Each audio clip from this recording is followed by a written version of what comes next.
Au premier jour de ce Tour de France 98 à Dublin, tous les regards se portent bien entendu sur Jan Ullrich. Sa trop grande discrétion tout au long de la saison, sa silhouette un peu trop généreuse au printemps ont alimenté la rumeur. Mais le tenant du titre fait taire toutes les inquiétudes quant à sa condition physique. Il se classe 6e et ne concède que 5 secondes. À la 5e place, un représentant de l'équipe Festina, Christophe Moreau. Il a su faire abstraction de l'ouragan qui s'est abattu sur son équipe la veille à propos d'un trafic de produits interdits. Il a fait le vide. Devant lui au classement, l'américain de l'équipe Cofidis, Bobby Julich. Il manque le podium, son premier podium, pour quelques centièmes. À la 3e place, Laurent Jalabert. Il étrenne de la meilleure façon son maillot de champion de France. Après 2 Tours de France décevants, le numéro 1 mondial arrive l'esprit libre. Le deuxième du prologue portera le maillot vert pour la première étape. C'est Abraham Olano qui s'offre ce luxe sur sa drôle de machine. Celui dont les Espagnols veulent faire l'héritier de Miguel Indurain rappelle qu'il est l'un des meilleurs rouleurs du monde.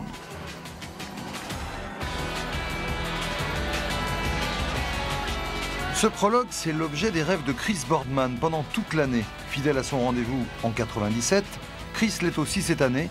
Mission accomplie pour un Anglais chez ses voisins irlandais. Chris Boardman a tenu son pari. Il a réussi sa saison en dominant le Tour pendant les 5 premières minutes.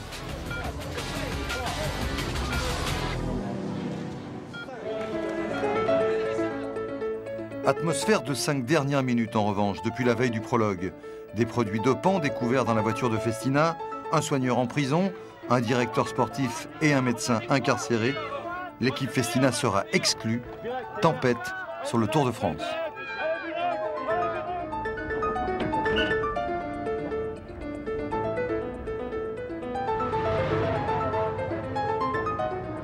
Simplement, Richard Virenque souhaitait, au nom de ses coéquipiers, avoir une notification officielle du communiqué tardif que nous avions publié hier. Joël Chabiron avait reçu ce communiqué ce matin, mais les coureurs souhaitaient l'avoir aussi, ce que j'ai fait. Et en plus, il était naturel que le directeur du Tour de France vienne saluer Richard Virenque, Laurent Dufaux, Laurent Brochard et tous leurs coéquipiers, ce que nous venons de faire. Je vais dire d'ailleurs, sachez-le, d'une manière assez émouvante. Assez émouvante.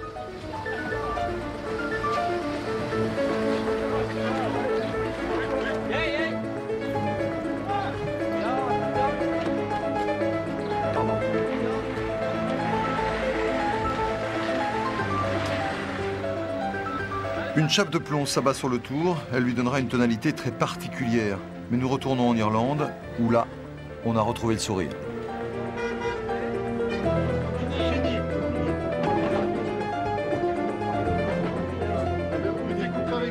Messieurs, vous êtes prêts? 1, 2, 3. On va gagner! On va gagner! On va gagner! On va gagner! On parlera beaucoup football, bien sûr, au cours de cette première étape, le jour de la finale de la Coupe du Monde. La première étape du Tour 98 va se dérouler par un temps pluvieux, comme si l'Irlande voulait offrir d'elle l'image que l'on s'en fait. Le vent souffle fort également, un temps de classique de printemps. Et voici la première véritable offensive du Tour 98. Elle est lancée par Jackie Durand, accompagné ensuite par Stefano Zanini, Jens Vogt, Paul Van Hyft, Marco Crepaldi, Francisco Benitez et José de Los Angeles. Au kilomètre 140, l'échappée va être reprise. Van Hyft et Durand s'offrent un tout petit bonus, mais les équipiers des sprinters, c'est bien connu, n'ont pas de cœur. On pense déjà à la prise de pouvoir de Cipollini, quand à 8 km de la ligne, un de ses équipiers se retrouve à terre. Cipollini, Bart, Outchakov et Auger sont les premières victimes de ce Tour de France. On disputera le sprint sans eux.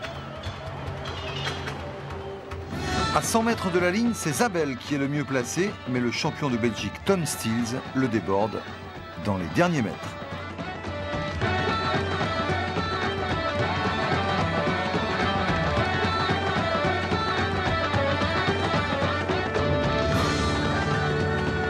« 200 km entre Enniscorthy et Cork au lendemain de la victoire de la France dans le mondial de football. La journée va être marquée par des chutes et des abandons. Le premier, Decker, s'en va dans l'anonymat.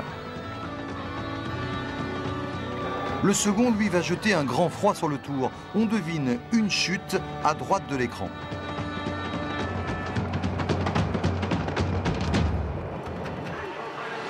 Et quand la caméra s'avance, on comprend pour la 6e fois de son histoire, le Tour perd son maillot jaune, Chris Boardman surchute.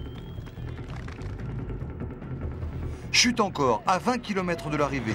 Laurent Jalabert, le champion de France, lui, s'en sort bien.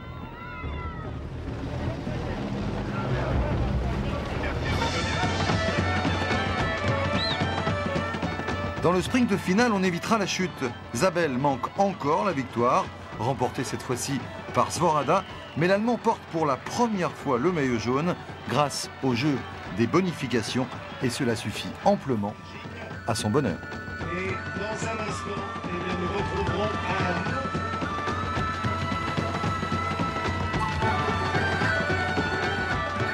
En ce 14 juillet, jour de fête nationale française, Mario Cipollini adresse un message.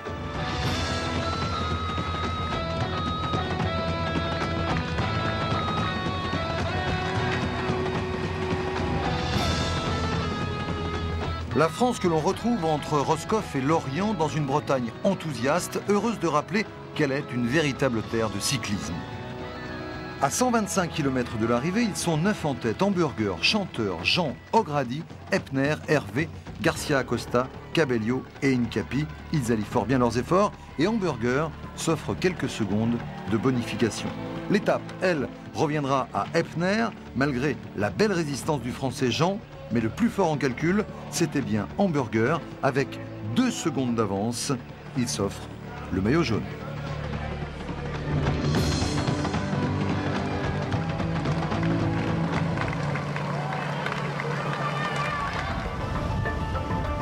Entre Plouet et Cholet, on entre vite dans le vif du sujet. En remportant ce sprint, l'Australien O'Grady est déjà virtuellement maillot jaune. Mais cela ne va pas durer très longtemps. Durand, l'ancien champion de France, et Damien Nazon, le sprinter, comptent bientôt près de 3 minutes d'avance. Si la situation reste en l'état, c'est Durand, cette fois-ci, qui sera en jaune. Le problème pour Durand, ce sont les équipes des sprinteurs. Elles veulent provoquer, bien sûr, une arrivée groupée. Durand et Nazon seront repris.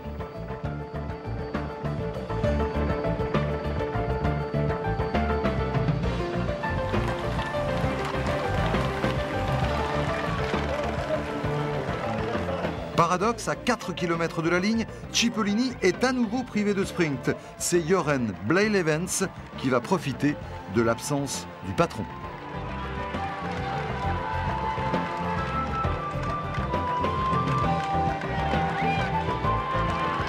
O'Grady, lui, offre son 2e maillot jaune à son équipe.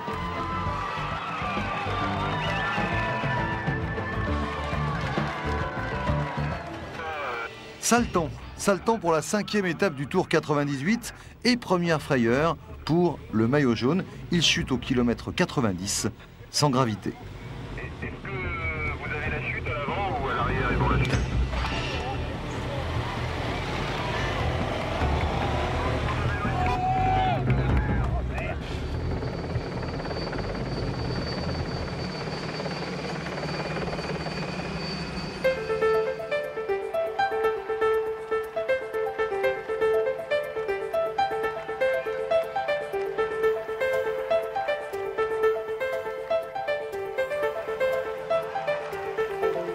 Pas de chute, pas de problème non plus ce jour-là pour Mario Cipollini. La star italienne peut remporter son premier sprint. Ce ne sera pas le dernier. Il a pu éviter cette fois-ci l'accident quotidien intervenu dans la préparation du sprint. Incident fatal à Silvio Martinello, victime d'une fracture du bassin.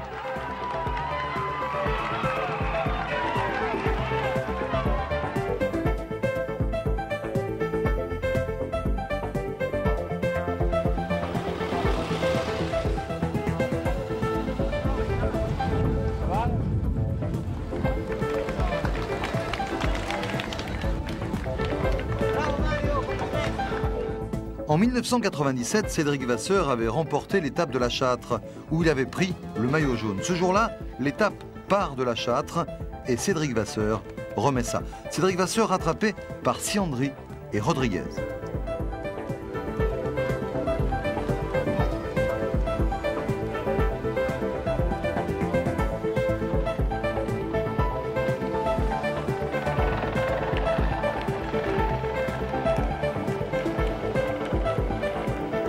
Le problème pour Vasseur et ses deux compagnons d'échappée, c'est que les sprinteurs ont encore faim. Le peloton ou les casinos à gauche de votre écran réalise un joli numéro, roule très vite et va fondre sur les trois échappés.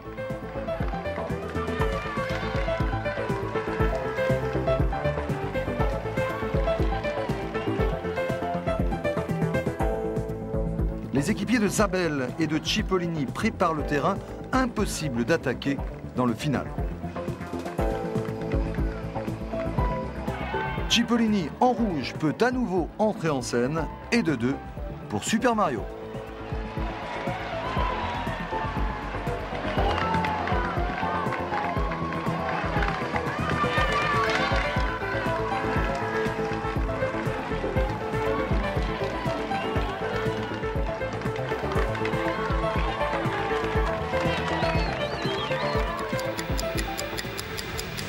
« 18 juillet, changement de décor. Le juge, cette fois-ci, c'est le chronomètre.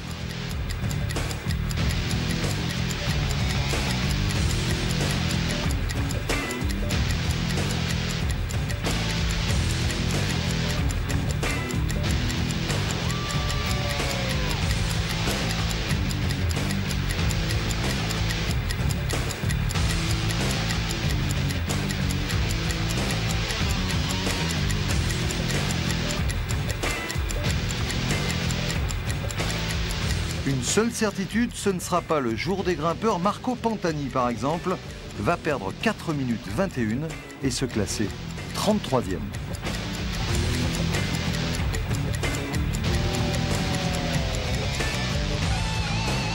Cela se passe beaucoup mieux en revanche pour Laurent Jalabert. Chapeau, il va se classer 4e et abandonner moins d'1 minute 30 au vainqueur du jour.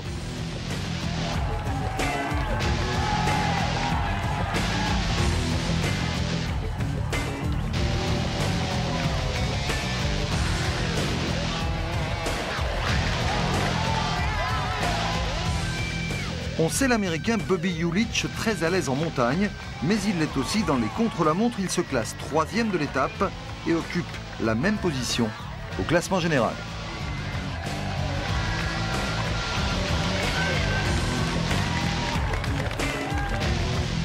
La surprise, la voici. Elle vient d'un autre Américain, Tyler Hamilton.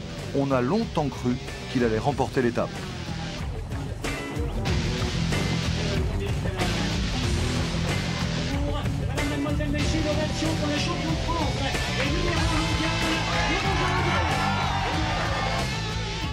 Mais le tenant du titre n'était pas encore entré en piste sur un parcours qui n'avantage pas véritablement les rouleurs. Il s'offre l'étape et surtout son premier maillot jaune, 98.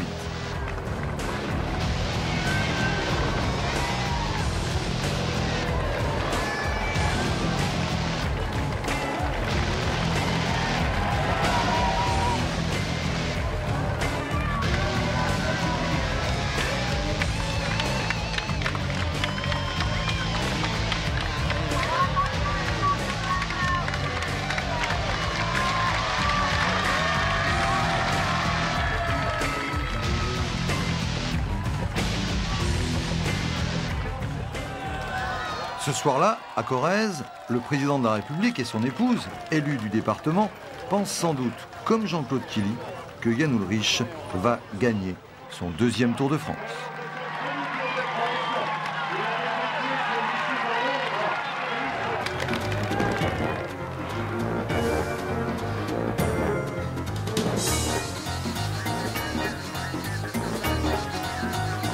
Nouvelle venue dans le Tour entre Brive et Montauban, la chaleur.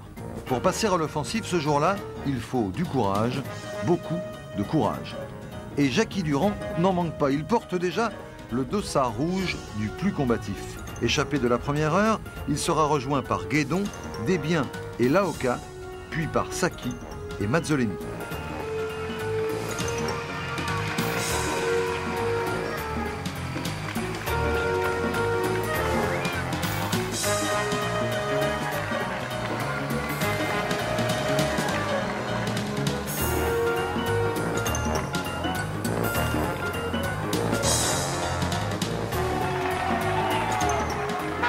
Le groupe est ensuite complété par Taffy et Gaumont.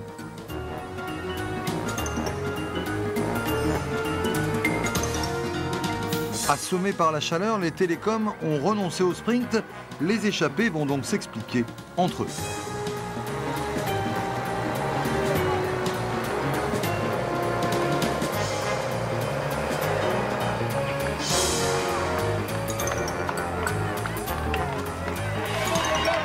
Pour gagner ce jour-là, il fallait résister à la chaleur, il fallait être malin aussi. Jackie Durand possède ces deux qualités. À Durand, l'étape. À Laurent Desbiens, le maillot.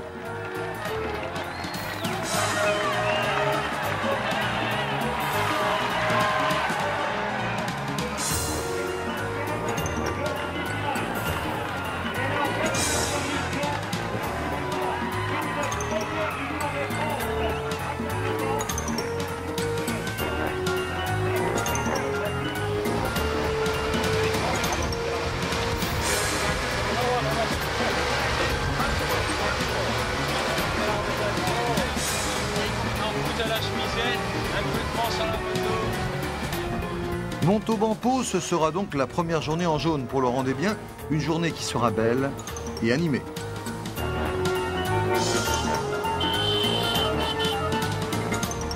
Six hommes se sont dégagés, Lély, Vambon, Voigt, Agnolouto, Benitez et Sivakov.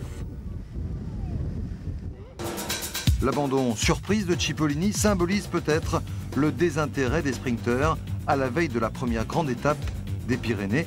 Il reste donc seulement à désigner le vainqueur du jour. Il sera, c'est sûr, parmi les 6 échappés.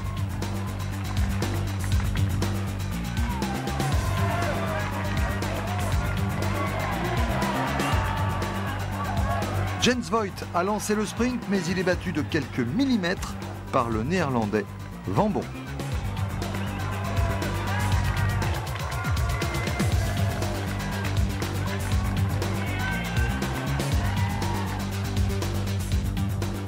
Au départ de la première grande étape de montagne, Jan Ullrich n'est donc pas en jaune, c'est Laurent Desbiens qui assure l'intérim.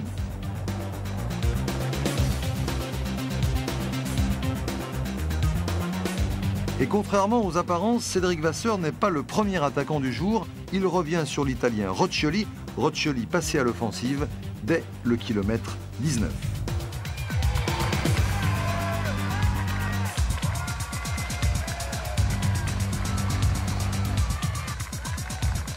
Roccioli, lui, n'a pas tenu bien longtemps. Vasseur, c'est plus sérieux. Il va franchir l'Aubisque en tête, histoire de maîtriser ses trajectoires dans les descentes. Derrière, ce sera plus difficile. Vision d'apocalypse.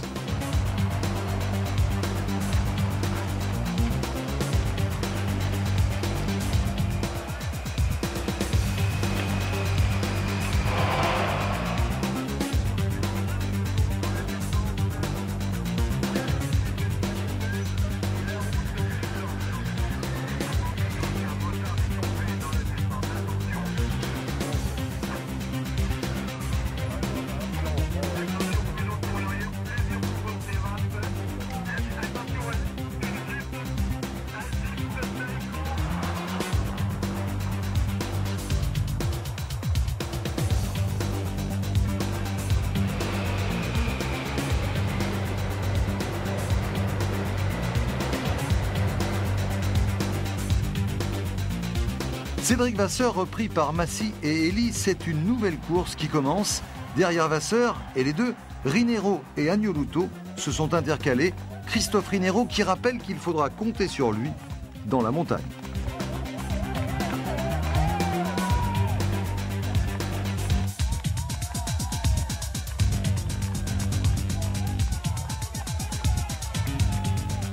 En tête du peloton, Jan Ullrich a choisi de durcir la course. Il provoque la première lessive du Tour 98.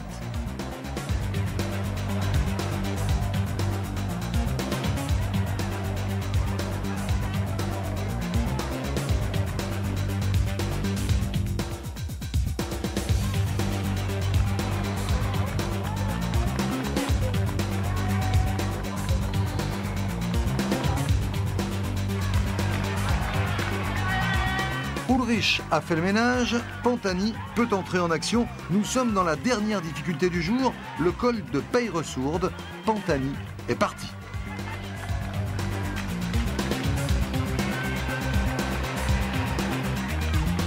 Sans difficulté, il reprend Vasseur, mais c'est trop tard pour aller chercher Rodolfo Massi.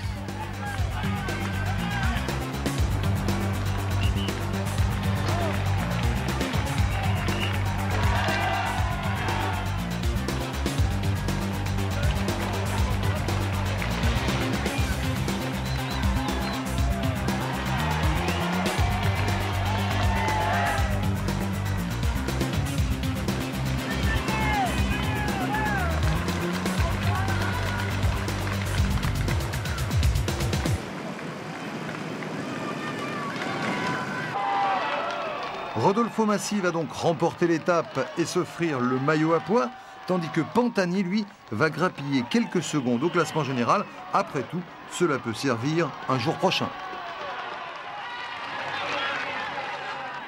Jan Ullrich, lui, n'a pas à se plaindre, il récupère son maillot jaune et après tout, cela ne surprend personne.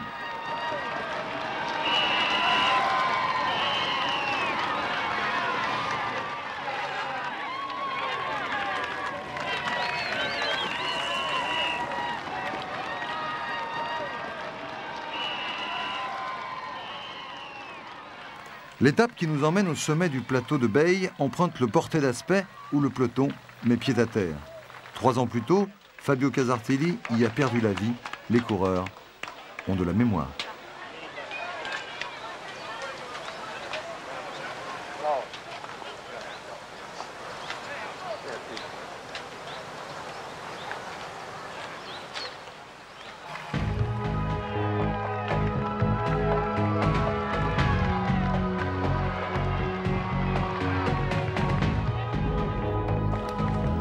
L'homme du jour, c'est lui, le Suisse Roland Meyer. Il est accompagné de l'Espagnol Gomez. Sans cesse à l'attaque, Meyer va passer toute la journée à l'avant.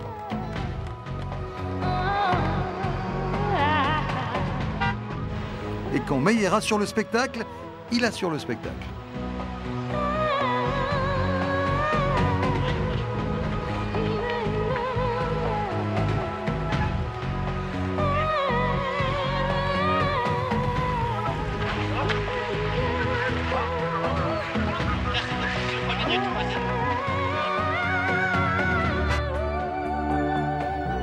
La journée est moins belle pour Abraham Olano. L'un des favoris du Tour nous quitte déjà.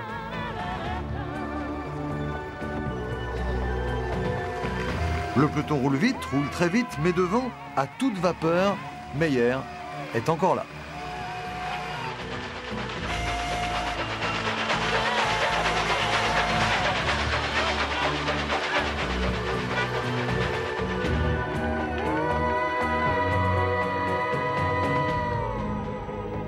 Dépanné par un équipier, Jan Ullrich vient d'être victime d'une crevaison au pied du plateau de Beille. Ullrich qui semble tout à coup bien inquiet. Il revient vite, très vite, trop vite peut-être, sur la tête du peloton.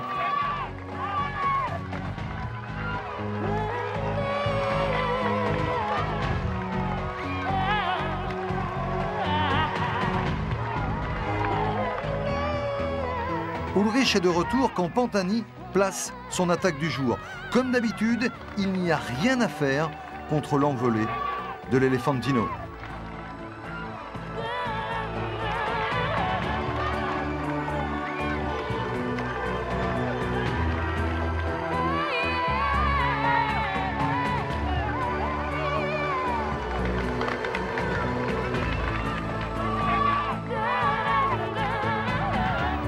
Le courageux Meyer n'y pourra rien, Jan Ullrich non plus. Cette fois-ci, Pantani tient son étape.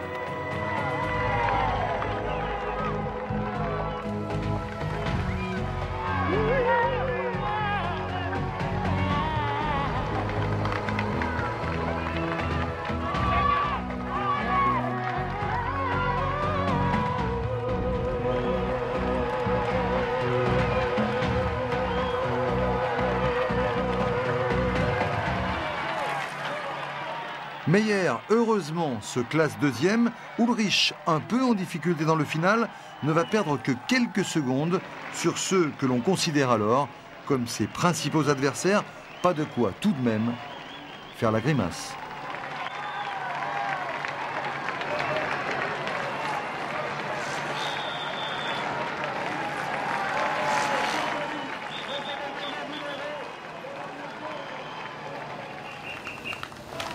Ambiance détestable au départ de Tarascon-sur-Ariège.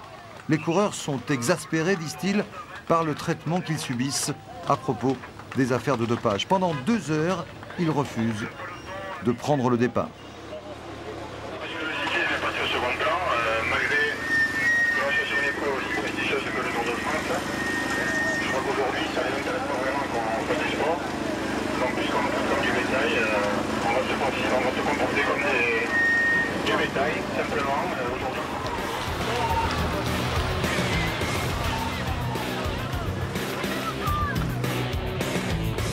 Laurent Jalabert, qui prônait la révolte, va répondre à sa manière à ceux qui ont décidé de courir. Avec son frère Nicolas et le néerlandais Voskamp, il passe à l'offensive.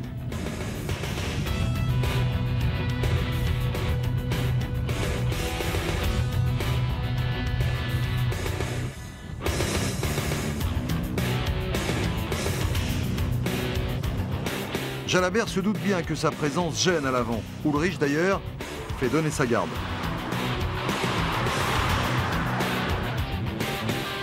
Après 150 km, Laurent Jalabert abdique. Son frère et Voskamp n'auront pas plus de succès.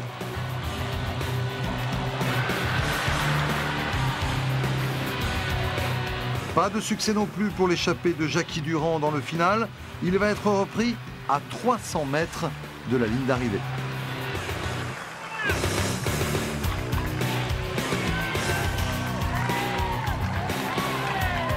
Les sprinteurs, on l'a dit, sont sans pitié et Tom Stills, le champion de Belgique, lève les bras pour la 2e fois.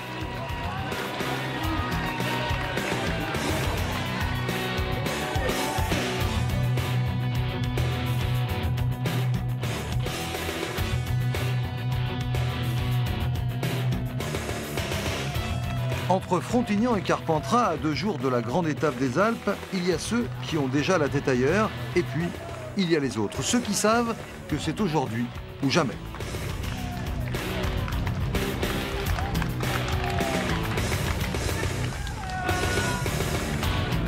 Ils sont 12 en tête, 12 hommes en colère qui luttent comme ils le peuvent contre la chaleur.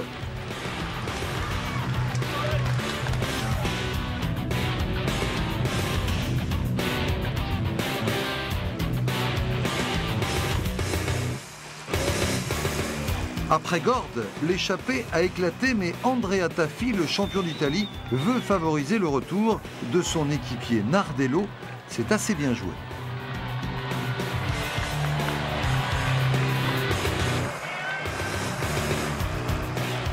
Dans le peloton, on s'occupe comme on peut. C'est Luc Leblanc qui porte quelques attaques comme pour préparer les jours à venir.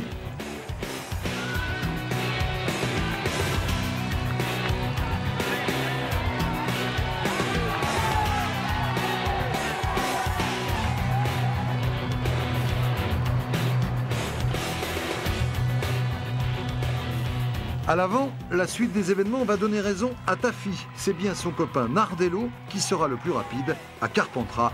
Bien vu.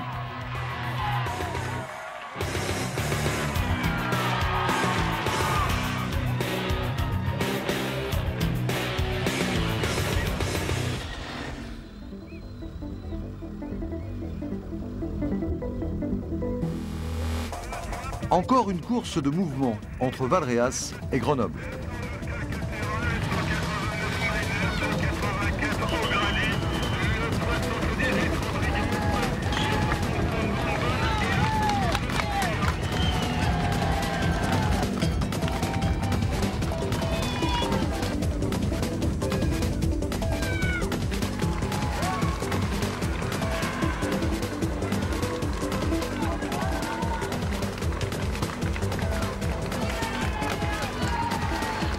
Pas besoin de faire un dessin, voyez qui s'affiche comme le patron du peloton.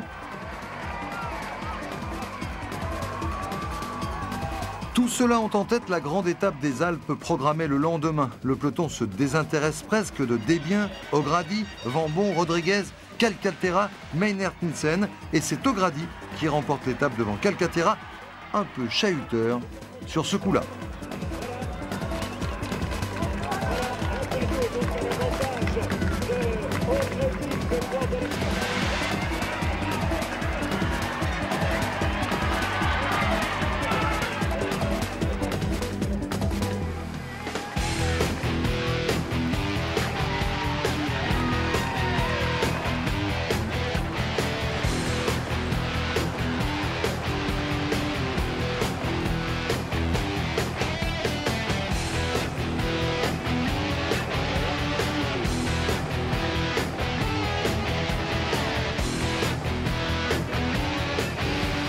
Au départ de Grenoble, sous la pluie, on ne se doute pas que l'on va vivre l'un des plus beaux épisodes de l'histoire du Tour de France. Un indice, les équipiers d'Ullrich durcissent la course.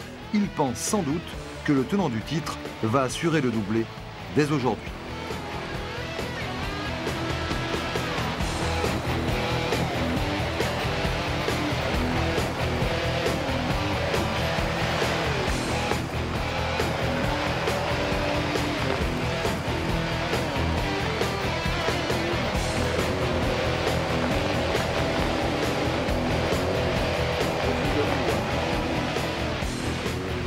La première véritable attaque est l'œuvre de Rinero. Pour qu'une étape soit grande, premier ingrédient, indispensable, le jeune espoir, c'est lui, Christophe Rinero.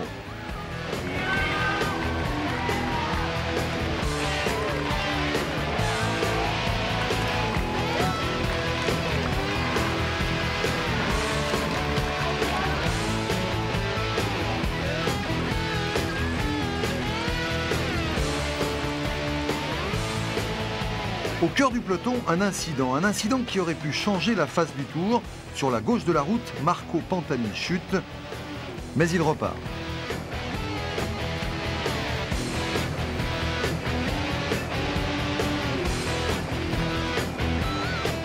Sous l'impulsion des équipiers de Rinero partis à l'avant, le grand ménage va commencer dès la première ascension dans le col de la Croix de Fer.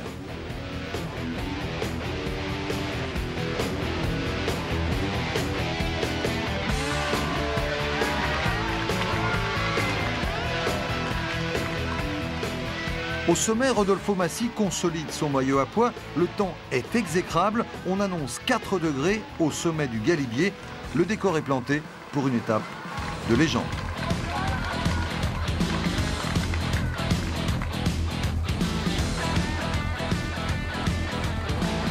Autre ingrédient pour qu'une étape entre dans l'histoire, des attaques incessantes, celles de Bourguignon et surtout des descentes infernales.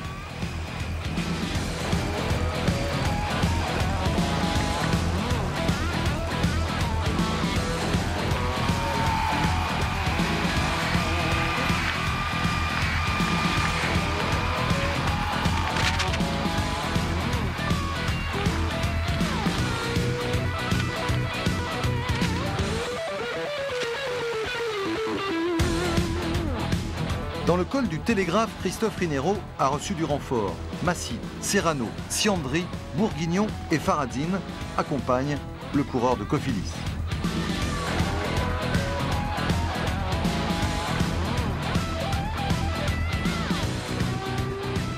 Encore un indice qui montre que la course sera grande. Les leaders passent à l'attaque très tôt. Dans l'ascension du Télégraphe, c'est Luc Leblanc qui sonne la charge.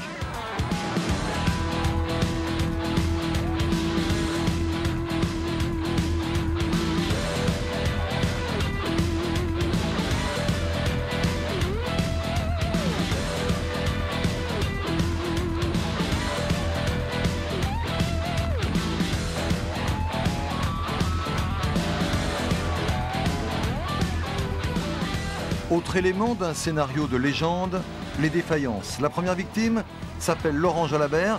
Il est parti pour une journée de galère.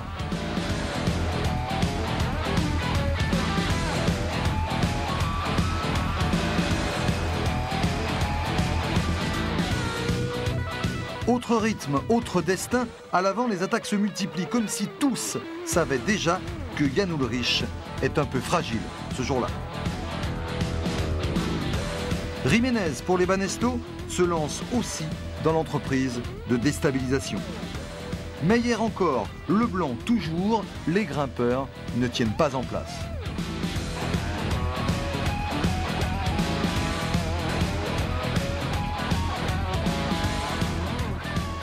Au sommet du télégraphe, Massy, Rinero et Serrano comptent près de 3 minutes d'avance sur ce qu'il reste du peloton.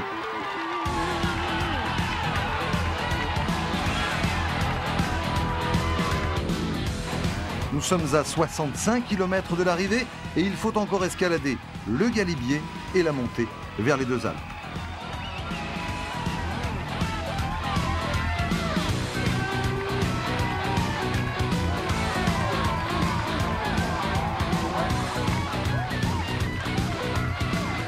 Si Pantani et les autres attendent l'ultime ascension pour attaquer le maillot jaune, l'étape sera fade.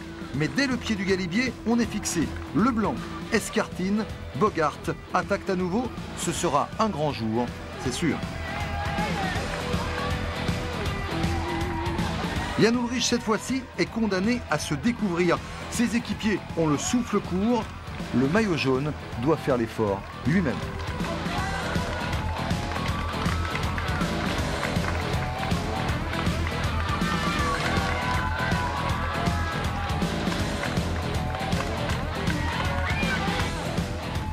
Un coup d'œil dans le groupe et l'on s'aperçoit que le maillot jaune est seul, tout seul. Escartine le sent, il attaque encore.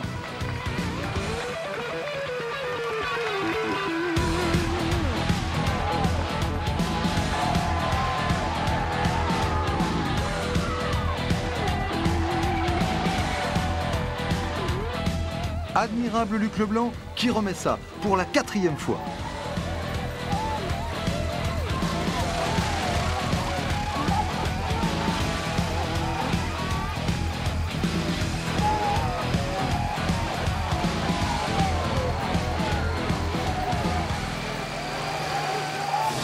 Et voici l'instant, le moment où tout bascule. Marco Pantani a choisi de ne pas viser que la victoire d'étape. Il n'attendra pas les lacets des Deux Alpes. C'est dans le Galibier qu'il se lance.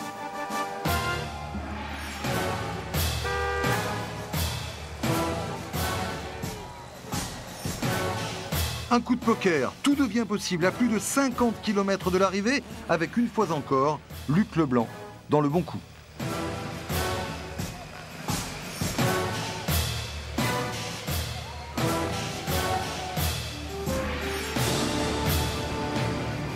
Cette fois-ci, Jan Ullrich est seul, habité par le doute, par l'inquiétude, par la peur peut-être.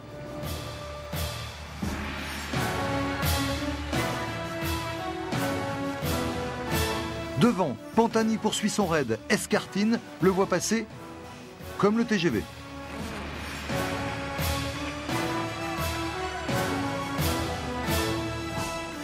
Ullrich, derrière, a déjà compris que les choses tournent mal.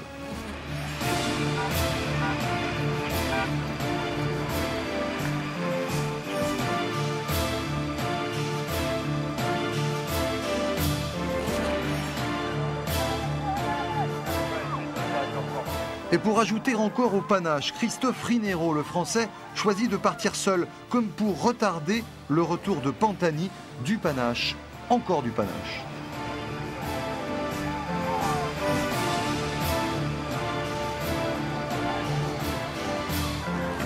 Mais voici déjà le Dossard 21. L'envolée rappelle les grandes heures de copie de Bahamontes. On écrit l'histoire du Tour.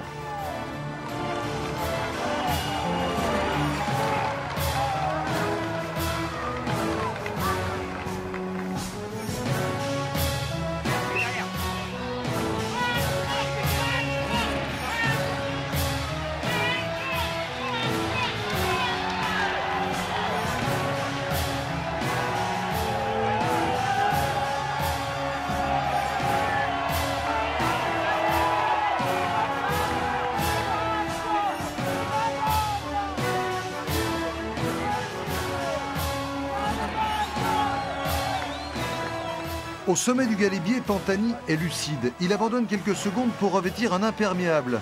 Jiménez en profite pour passer. Qu'importe, la route est encore longue.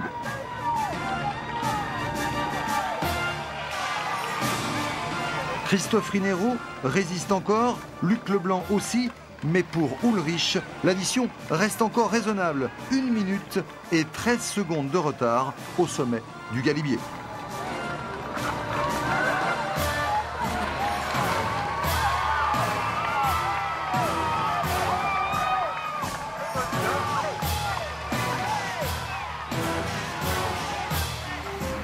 On est entré dans la tragédie. Dans la descente, Bobby Julich manque de peu de finir là son Tour de France, mais il s'en sort bien.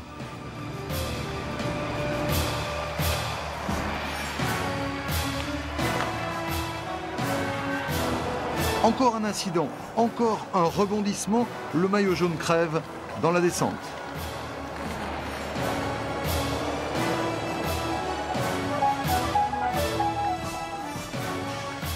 Marco Pantani n'en saura rien, il est déjà loin. Dès les premiers lacets des Deux Alpes, il a lâché ses derniers compagnons d'échappée.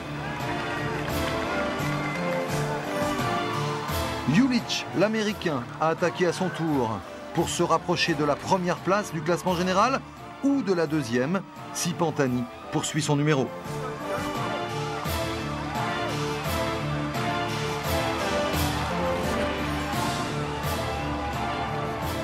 Les légendes se construisent dans les exploits, elles se façonnent aussi dans la souffrance. Celle d'Ulrich nous offre les traits d'un visage qu'on ne connaissait pas.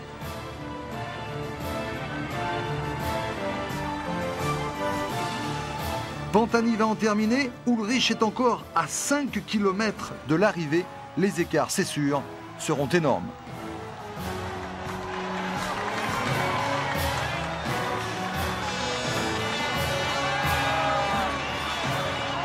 Marco Pantani vous présente l'addition. 1 minute 54 pour Massy. 1 minute 59 pour Escartine. 2 minutes 57 pour Rinero. 5 minutes 43 pour Bobby Julich.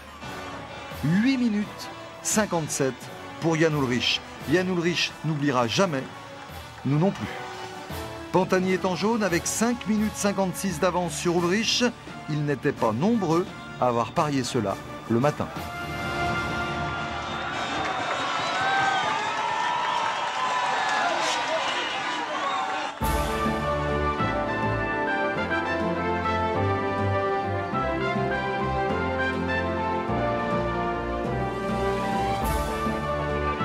Le lendemain à Visil, il faut se remettre, il faut s'habituer aussi. Marco Pantani est le nouveau patron, quelques semaines après sa victoire dans le Giro, quelques mois après l'accident qui faillit le priver à jamais de vélo.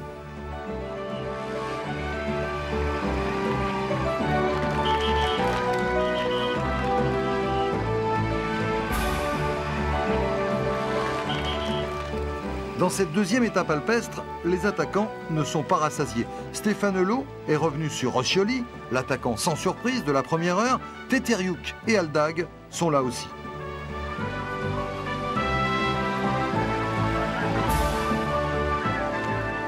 Aldag, le fidèle, qui prépare déjà la rédemption de son leader. Un peu plus loin, Roscioli a disparu, comme d'habitude. Derrière, on paie comptant la journée folle de la veille. Zvorada, le sprinter, puis Jiménez, le héros de la veille. Ballerini aussi, la voiture balai affiche complet. Lendemain difficile également pour Luc Leblanc. Mais la volonté, une fois encore, va l'emporter.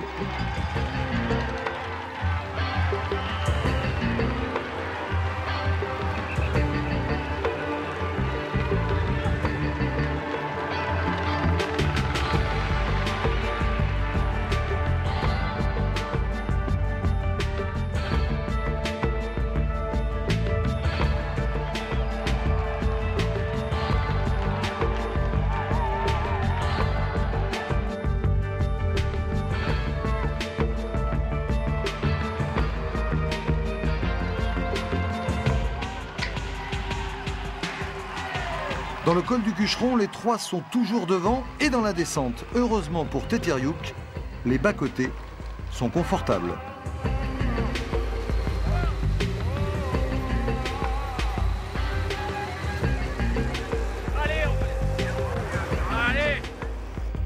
Même endroit, même sort pour le Belge Verbrugge.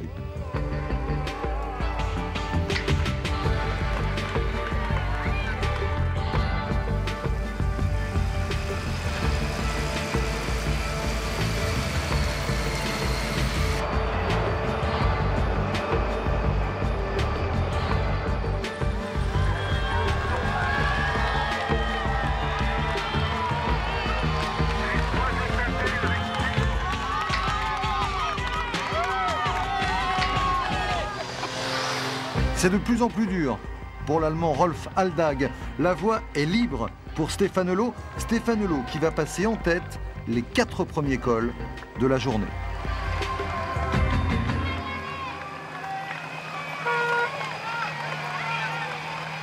On en oublierait presque les leaders du classement général et on aurait tort. Jan Ullrich n'a pas abdiqué. On avait rêvé d'une réaction d'orgueil. Elle intervient dans le col de la Madeleine. Qui va pouvoir le suivre?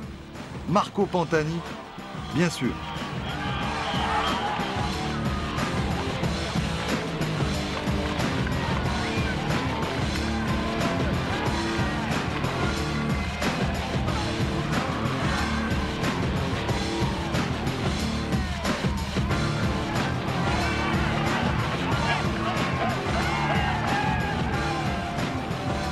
Trop dur pour Escartine, trop dur pour Piepoli, la passation de pouvoir n'aura pas de témoin.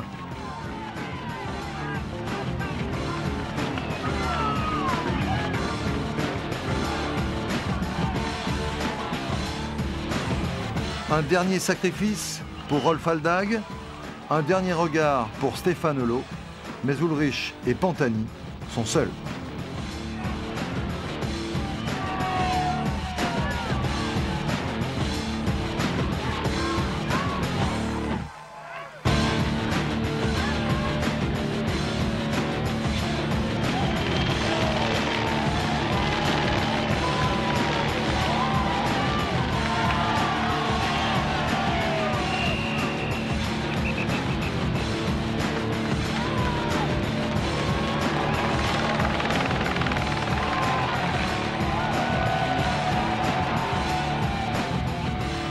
Le maillot jaune suffit à Pantani. Ullrich, lui, veut le succès d'étape.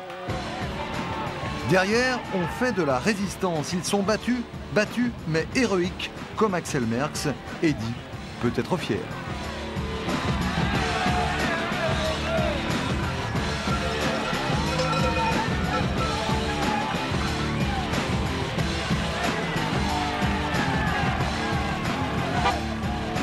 Ullrich, à la recherche du temps perdu, ne court plus, il le sait, que pour la 2e place. Marco Pantani ne le lâche pas.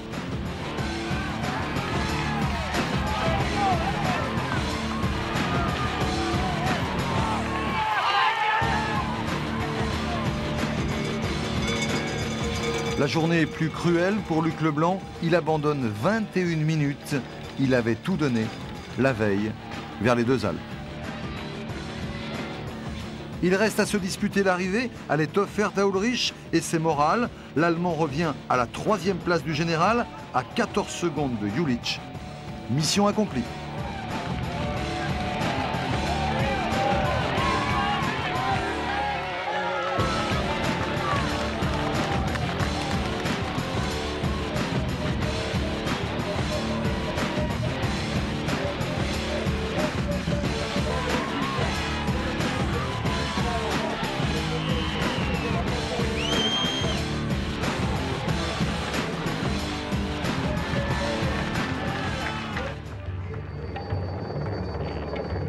Nouvelle galère le lendemain.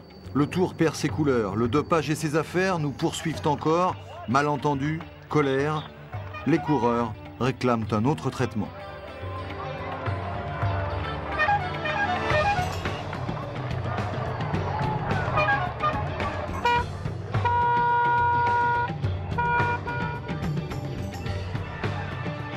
Les dossards sont arrachés, on ne courra pas aujourd'hui.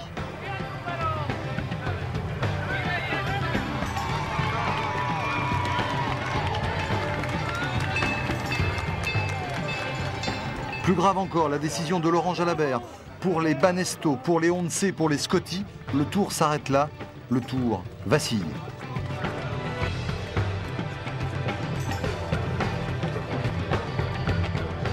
Jean-Marie Leblanc et Bjarneris, le porte-parole des coureurs, trouvent enfin un terrain d'entente. On s'expliquera dans le peloton, mais finalement, on ira jusqu'à Aix-les-Bains sans courir.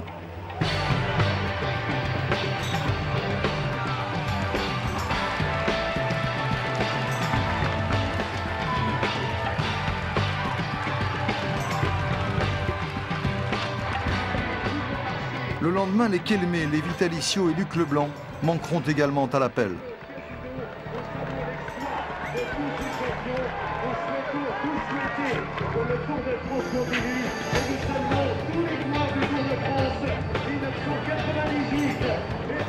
Entre Aix-les-Bains et Neuchâtel, le maillot à pois de Rodolfo Massi n'est plus là. Il a été placé en garde à vue. C'est Christophe Rinero qui hérite du maillot avec élégance.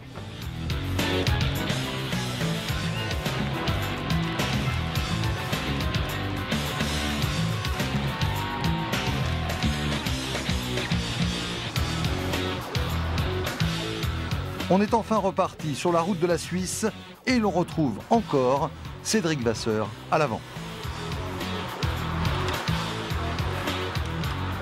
Pour 162 km d'échappée, cette fois-ci avec Mangin, Desbiens et Donati.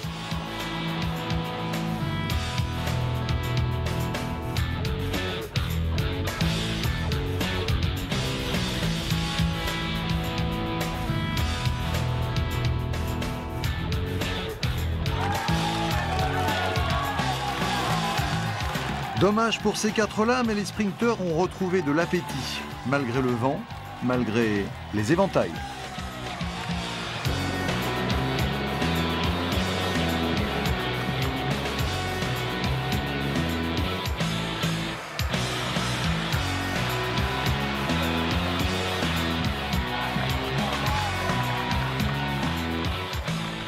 Kilomètre 212, le peloton est à nouveau groupé. Eric Zabel semble avoir tout pour gagner cette fois-ci, mais c'est encore Stills, le champion de Belgique, qui sera le plus fort. Après sa victoire en Irlande, après son succès sur le sol français au Cap d'Agde, il gagne en Suisse et de 3.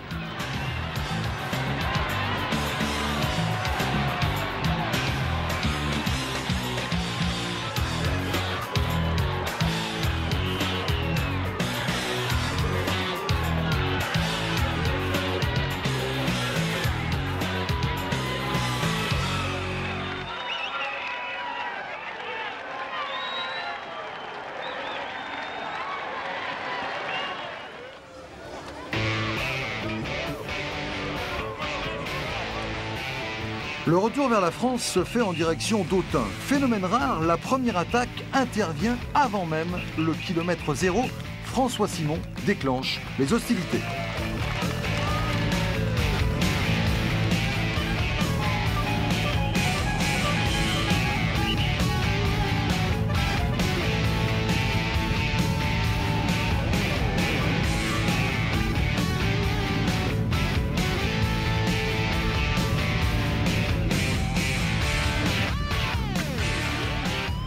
Un peu plus loin, un groupe se forme, un groupe de 13 hommes, dont O'Grady, Guédon, Agnolouto, Desramé, Gouvenou, Bourguignon, l'inévitable Durand bien sûr, et le Suédois Backstedt, le plus jeune du peloton, le plus lourd aussi.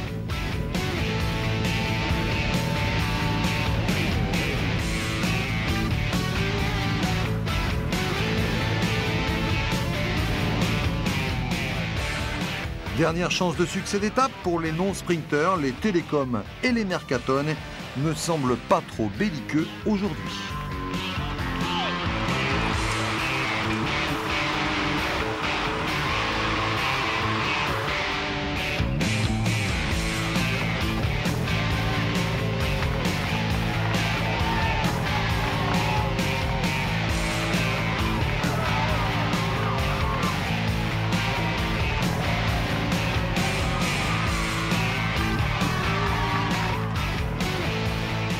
Près de l'arrivée, c'est Déramé qui provoque la cassure. Ils ne sont plus que 4 à pouvoir gagner.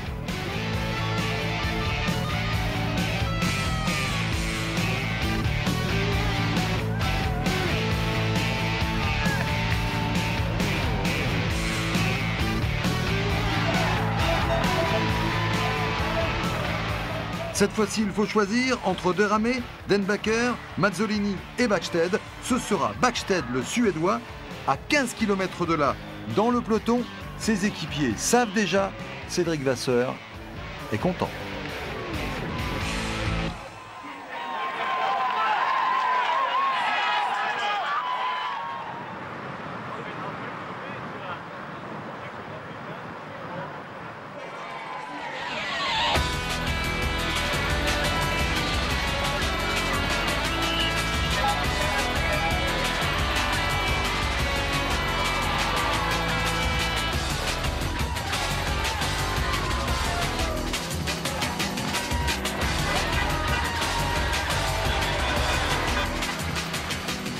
Encore beaucoup d'incertitudes pour les places d'honneur à la veille de l'arrivée à Paris. Première question, Axel Merckx, 11e le matin, peut-il entrer dans les 10 premiers du classement général pour son premier tour? Réponse affirmative, il fait mieux que Bjarne Riis et rentre dans les 10. C'est prometteur. Autre enjeu, la 6e place pour Jean-Cyril Robin. Il va repousser les assauts de Roland Meyer et sauve sa place d'honneur, sa meilleure performance dans le Tour de France.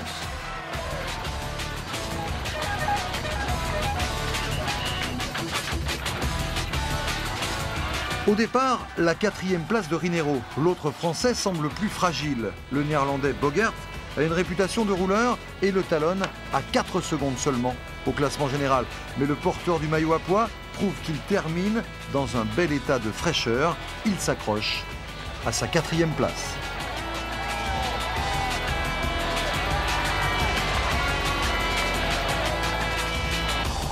Bobby Julich, lui, va perdre un rang. 2e au départ, il va être relégué à la 3e place. Il avouera à l'arrivée qu'il s'agit déjà d'une belle victoire, tant il a du respect pour celui qui lui ravit la 2e position à Paris.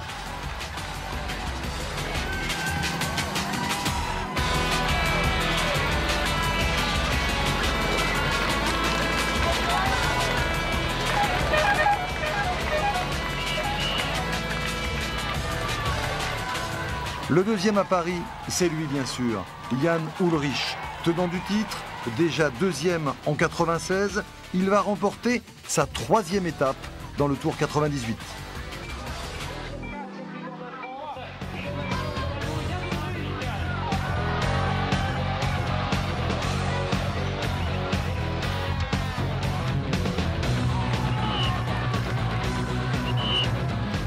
Vainqueur du contre-la-montre avec plus d'1 minute d'avance sur Bobby Julich.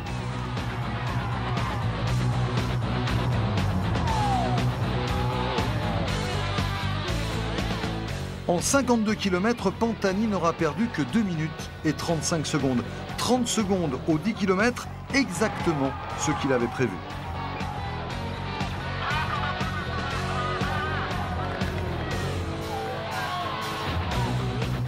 Il préserve plus de 3 minutes d'avance sur Jan Ullrich au classement général. Les minutes gagnées dans l'ascension des Deux Alpes, où le Tour s'était bel et bien joué.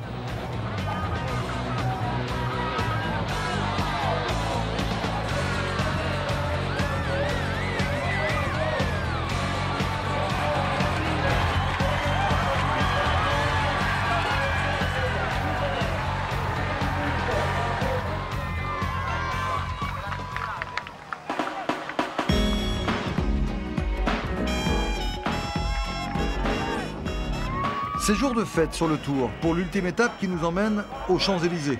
Cette fois, les visages sont peut-être un peu moins radieux que d'habitude, mais ces 96 coureurs-là goûtent peut-être plus encore à leur joie d'en avoir terminé.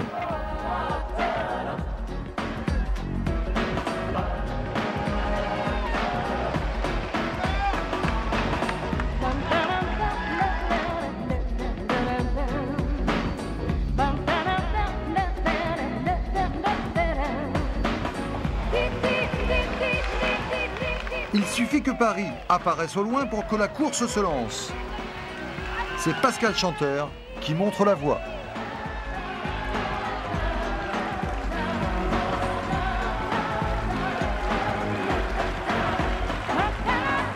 Et comme chaque année, on en prend plein les yeux.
Au programme pour Marco Pantani, l'émotion intacte et un dernier frisson sur crevaison.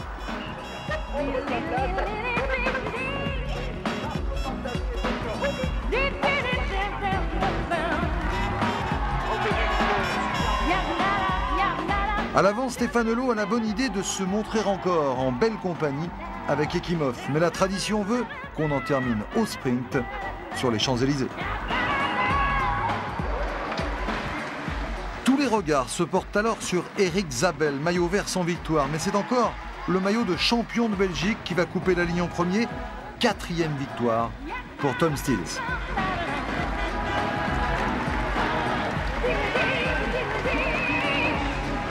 Tom Stills qui n'aurait pas échangé ses 4 succès contre un maillot vert. En parlant de maillot, on récapitule. À Tom, l'étape des Champs-Élysées et 4 victoires. À Marco, le maillot jaune.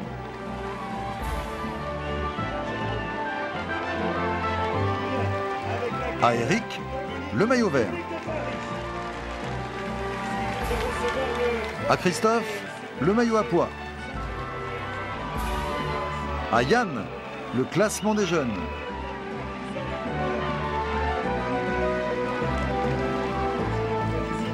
À Jackie, la combativité. Marco Pantani, Erik Zabel, Christophe Rinero, les 3 maillots.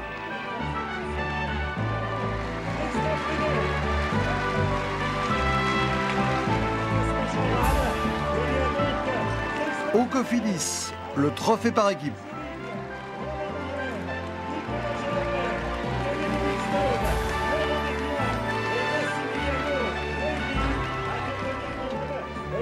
Marco premier, Yann deuxième, Bobby troisième. Les bravos du public à Marco Pantani, Yann Ullrich, Bobby Julich et également tous les...